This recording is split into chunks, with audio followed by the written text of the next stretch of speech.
Israel, Iran ఈ war చూస్తుంటే నిజానికి మూడవ ప్రపంచ యుద్ధం స్టార్ట్ అయిపోయింది. ఏ క్షణమైనా, ఏ సెకండ్ అయినా ఏదన్నా జరగొచ్చేమో అని అంత భయంకరంగా ఉంది. ఒక పక్క G7 సదస్సు జరుగుతుంది. దాన్నేమీ లెక్క చేయకుండా, ఎవరు పట్టించుకోకుండా ఒకరిపైన ఒకరు విరుచుపడుతున్న ఆ దృశ్యాలను కూడా మనం చూడొచ్చు. ఇరాన్, ఇజ్రాయెల్ ఏ రకంగా యుద్ధం చేసుకుంటున్నాయో. అయితే రీసెంట్‌గా ఇజ్రాయెల్ ముందే హెచ్చరించింది. టెహ్రాన్ అనే ప్రాంతాన్ని మీరు ఖాళీ చేసి వెళ్ళాలి. లేదంటే మాత్రం అక్కడ ఖచ్చితంగా మేము దాడులు చేస్తామని. ఒక గంట ముందు కూడా దాడులు చేసి ఒక గంట ముందు కూడా హెచ్చరించింది. మేము దాడులు చేయబోతున్నాం. దయచేసి ప్రజలు ఇక్కడి నుంచి విడిచి వెళ్ళాలని. అయితే రీసెంట్‌గా ఇరాన్‌లో గవర్నమెంట్ మీడియా కావచ్చు, అలాగే కొన్ని టీవీ ఛానల్స్ కావచ్చు, వీటిని టార్గెట్ చేసి ఇరాన్‌లో ఉన్న టెహ్రాన్ ప్రాంతంలో ఉన్న ఇజ్రాయెల్ వాటిని టార్గెట్ చేసి అటాక్ చేసింది. అంటే ఇజ్రాయెల్ తెలివితేటలు ఇక్కడ మనం చూడొచ్చు. వాళ్ళకి ప్రతి అణువణువు ఎక్కడ ఏముంటుందో ప్రతిదీ కూడా తెలుసు. వాళ్ళ దగ్గర అంత టెక్నాలజీ ఉంది. వాళ్ళ దగ్గర అన్ని తెలివితేటలు ఉన్నాయి. వాళ్ళ దగ్గర టెక్నాలజీని యూజ్ చేసి హ్యాక్ చేయగలరు. ఎవ్రీథింగ్. మీడియా ఛానల్స్ని డైరెక్ట్గా అటాక్ చేస్తున్నాయంటే అర్థం చేసుకోవాలి ఇజ్రాయెల్ ఎంత పవర్ఫుల్లో.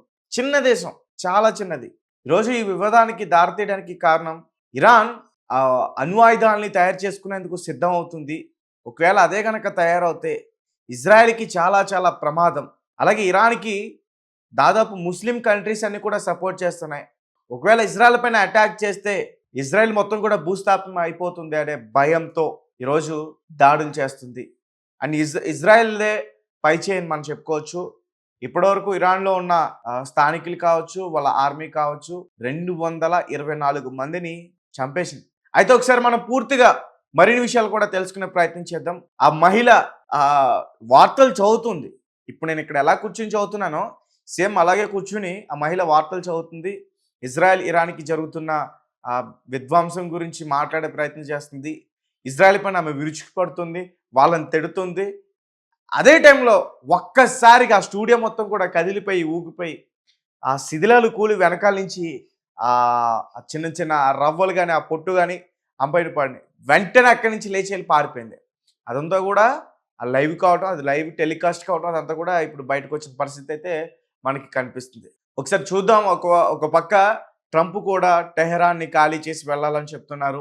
ఇజ్రాయెల్కి తమ పూర్తి మద్దతు ఉన్నదంటూ కూడా చెప్తున్నారు.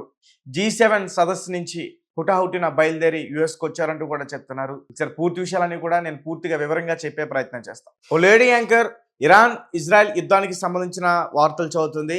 అయితే సడన్గా ఆ టీవీ స్టూడియో బిల్డింగ్ పైనే ఇజ్రాయెల్ దాడి చేసింది. ఆ వార్తల మధ్యలోనే భారీ శబ్దంతో ఆ స్టూడియో ఒక్కసారిగా కంపించిపోయింది. పక్క నుంచి కొంచెం పొగ కూడా వచ్చింది. దాంతో ఆ యాంకర్ వార్తలు ఆపేసి అక్కడి నుంచి పారిపోయింది. ఆ భయంకరమైన దృశ్యాలన్నీ కూడా ఆ లైవ్ టీవీ బులెటిన్లో రికార్డ్ అయ్యాయి. ప్రస్తుతం సోషల్ మీడియాలో ఈ వీడియో చాలా వైరల్గా మారింది. కొన్ని రోజులుగా ఇరాన్ అలాగే ఇజ్రాయెల్ మధ్య భీకర దాడులు జరుగుతున్న విషయం తెలిసిందే.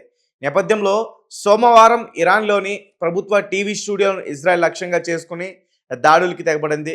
ఆ దాడి దృశ్యాలే ప్రత్యక్షంగా ఈ వీడియోలో రికార్డ్ అయ్యాయి. కాగా ఇజ్రాయెల్ జరిపిన ఈ వైమానిక దాడిలో ఇరానియన్ రేడియో టీవీ ఉద్యోగులు చాలామంది మరణించారు. ఇరానియన్ మీడియా ప్రకారం ప్రసారం సమయంలో ఇరానియన్ స్టేట్ టెలివిజన్ రిపోర్టర్ వార్తలు చదువుతుండగా ఈ దాడి జరిగినట్లు పేర్కొన్నారు. అయితే అకస్మాత్తుగా భారీ పేలుడు సంభవించడంతో యాంకర్ కెమెరా ముందు నుంచి లేచి వెళ్ళిపోయింది. దీంతో లైవ్లో అక్కడితోనే ఆపేశారు. అయితే ఇరాన్కి ముందే హెచ్చరించిందంటూ కూడా చెప్తున్నారు. ఇరాన్ ఆ టీవీ సంస్థలు కూడా ఇజ్రాయెల్ ఆర్మీ ముందే హెచ్చరించిందంటూ కూడా చెప్తున్నారు. అయితే టీవీ స్టూడియోలు ఉన్న ప్రాంతాలు ఖాళీ చేయాలని ఇజ్రాయెల్ వాళ్ళకి హెచ్చరిక జారీ చేసింది. ఇరాన్ రాజధానిలో టీవీ స్టూడియోలు ఉన్న ప్రాంతాలని కూడా ఖాళీ చేయాలని ఇజ్రాయెల్ ఒక గంట ముందే హెచ్చరిక జారీ చేసినట్లు సమాచారం. అయితే ఇజ్రాయెల్ సైన్యం ఇరాన్ రాజధాని గగనంతలపై ఆధిపత్యాన్ని సాధించని పేర్కొంది. గతంలో దాడులకు ముందే గాజా, లెబనాన్లోని కొన్ని ప్రాంతాలలోని పౌరులు సైన్యం ఇలాంటి హెచ్చరికలు కూడా జారీ చేస్తుంది. ఈ సమయంలో మేము టెహరాన్, ఇరాన్ రాజధాని, ఆకాశంపై పూర్తిగా మా వైమానిక ఆధిపత్యాన్ని సాధించామని చెప్పగలం. ఇజ్రాయెల్ సైనిక ప్రతినిధి బ్రిగేడియర్ జనరల్ ఎఫ్వి డెఫ్రిన్ అన్నారు. అయితే ఇరాన్లో 120కి పైగా ఉపరితలం నుండి ఉపరితలం వరకు క్షిపణి లాంచర్లు మేము ధ్వంసం చేశాం. ఇది ఇరాన్ మొత్తం కూడా మీద మూడో వంతు అని ఇజ్రాయెల్ సైన్యం తెలిపింది. ఇరాన్ వెలువపల సైనిక నిఘా కార్యకలాపాలను నిర్వహించే రెవల్యూషనరీ గార్డ్ ఎలైట్ విభాగం అయిన ఇరాన్ ఖుద్స్ ఫోర్స్కు చెందిన టెహరాన్లోని 10 కమాండ్ సెంటర్లను ఫైటర్ జెట్లను ధ్వంసం చేశాయని ఇరాన్ కూడా పేర్కొంది. అయితే ఆ మధ్య ఇరాన్లో 120కి పైగా ఉపరితలం వరకు క్షిపణి లాంఛర్లను తాము ధ్వంసం చేశామని, ఇది ఇరాన్ మొత్తం మీద మూడో వంతని ఇజ్రాయెల్ సైన్యం తెలిపింది. అయితే ఇరాన్ వెలుపల సైనిక నిఘా కార్యకలాపాలను నిర్వహించే రెవల్యూషనరీ గార్డ్ ఎలైట్ విభాగం అయిన ఇరాన్ ఖుద్స్ ఫోర్స్కు చెందిన టెహరాన్లోని 10 కమాండ్ సెంటర్లు కూడా ఫైటర్ జెట్లను ధ్వంసం చేశాయని కూడా పేర్కొంది. అదే సమయంలో ఇరాన్ దాదాపు 100 క్షిపణులను ప్రయోగించింది. శుక్రవారం నుండి దేశంలో కనీసం 224 మందిని బలికొన్న తన సైనిక అనుమౌలిక సదుపాయాలపై విస్తృత దాడులకు మరింత ప్రతీకారం తీర్చుకుంటామని ప్రతిజ్ఞ చేసింది. ఇరాన్ 350కి పైగా క్షిపణులు, వందలాది డ్రోన్లు ప్రయోగించడంలో ఇప్పటివరకు 24 మంది మరణించారని, 500కి పైగా గాయపడ్డారని ఇజ్రాయెల్ తెలిపింది. అయితే ఈ వివాదం గురించి మనకు తెలిసిందే. ఈ ఇరాన్లోని అగ్ర సైనిక నాయకులు యురేనియం శుద్ధి కేంద్రాలు శాస్త్రవేత్తలపై ఇజ్రాయెల్ దాడి చేయడంతో తాజా వివాదం ప్రారంభమైంది. ఇరాన్ తన దీర్ఘకాల ప్రత్యర్థి అణు ఆయుధాన్ని నిర్మించడానికి దగ్గరగా రాకుండా నిరోధించడానికి ఇది అవసరమని పేర్కొంది. ఇరాన్ టెహరాన్ తన అణు కార్యక్రమం శాంతియుతంగా ఉందని, 2003 నుండి టెహరాన్ అణు ఆయుధాన్ని అనుసరించడం లేదని అమెరికా ఇతరులు అంచనా వేశారు. కానీ ఇరాన్ అణు ఆయుధాలు తయారు చేస్తుందని, అది తమకు ముప్పు కలిగిస్తుందని ఇజ్రాయెల్ ఒక పక్క మాట్లాడుతుంది. సో గైస్, చూశారు కదా, అంటే ఇజ్రాయెల్ ఇరాన్ అణు ఆయుధాలు తయారు చేస్తుంది. 2003 నుంచి ఎక్కడైతే టెహరాన్ ప్రాంతంలో ఉందో అణు ఆయుధం, దాన్ని అనుసరించట్లేదంటూ కూడా అమెరికా కూడా దానిపైన స్పందించింది. అమెరికా కూడా ఒక అంచనా వేసిందంటూ కూడా చెప్తున్నారు. కానీ ఇజ్రాయెల్ చేసే ఆరోపణలు ఏంటంటే, నాకు తెలిసి ఇది వాస్తవం కావచ్చు, ఇరాన్ తెలియకుండా ఇతర దేశాలకి తెలియకుండా కొన్ని అణు ఆయుధాలను తయారు చేసేందుకు సిద్ధమవుతుంది, తయారు చేస్తుంది. అందుకనే రీసెంట్గా ఇజ్రాయెల్ ఇరాన్లో ఉన్న కొంతమంది శాస్త్రవేత్తల పైన, వాళ్ళు ఎక్కడైతే ఉంటున్నారో ఆ అణు ఆయుధాలని తయారు చేసే ఆ శాస్త్రవేత్తలు అటాక్ చేసింది వారిపైన అంటూ కూడా మనం క్లియర్గా అర్థం చేసుకోవచ్చు. అండ్ మరీ ముఖ్యంగా ఇరాన్కి దాదాపు 21 ముస్లిం కంట్రీస్ సపోర్ట్ చేస్తున్నాయి. ఒకసారి నేను చెప్పే ప్రయత్నం చేస్తాను ఆ పేర్లన్నీ కూడా. Turkey, Jordan, Dubai, Pakistan, Bahrain, Brunei, Chad, Gambia, Algeria, Comoros, Djibouti, Saudi Arabia, Sudan, Somalia, Iraq, Oman, Qatar, Kuwait, Libya, Egypt and Mauritania. So 21 Muslim countries అన్నీ కూడా ఇరాన్కి సపోర్ట్ చేస్తున్నాయి. ఇజ్రాయెల్ ఏదైతే అటాక్ చేస్తుందో ఇరాన్ పైన, వాటిని ఖండిస్తున్నాయి.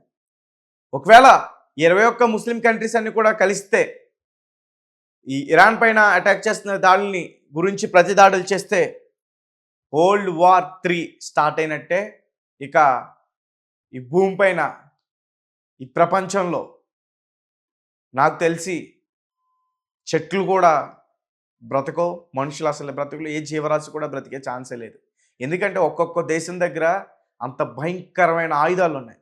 ఇండియా కావచ్చు, చైనా కావచ్చు, రష్యా కావచ్చు, అమెరికా కావచ్చు, ఒకరికి సపోర్ట్ చేసుకున్నా సో చివరికి మిగిలేది బూడిదే. మనం మహాభారతంలో చూసాం.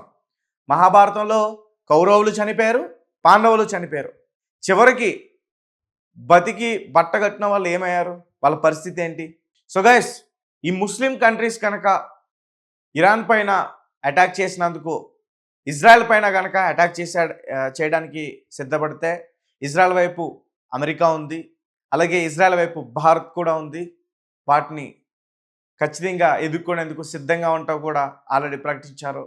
ఒకవేళ ఇదే కనుక జరిగితే ఈ 3వ ప్రపంచ యుద్ధం చాలా దారుణాలకి పాల్పడుతుంది. ఎందుకంటే ఇంతకుముందు జరిగిన ప్రపంచ యుద్ధంలో ఎవరు ఎన్ని కోల్పోయారో మనకు తెలుసు. అండ్ అప్పుడు అంత శక్తివంతమైన ఆయుధాలు లేవు కాబట్టి పర్వాలేదు. కానీ ఇప్పుడు ప్రతి దేశం దగ్గర చాలా చాలా బలమైన ఆయుధాలు ఉన్నాయి. చాలా ఘోరాలు మనం చూడబోతున్నాం.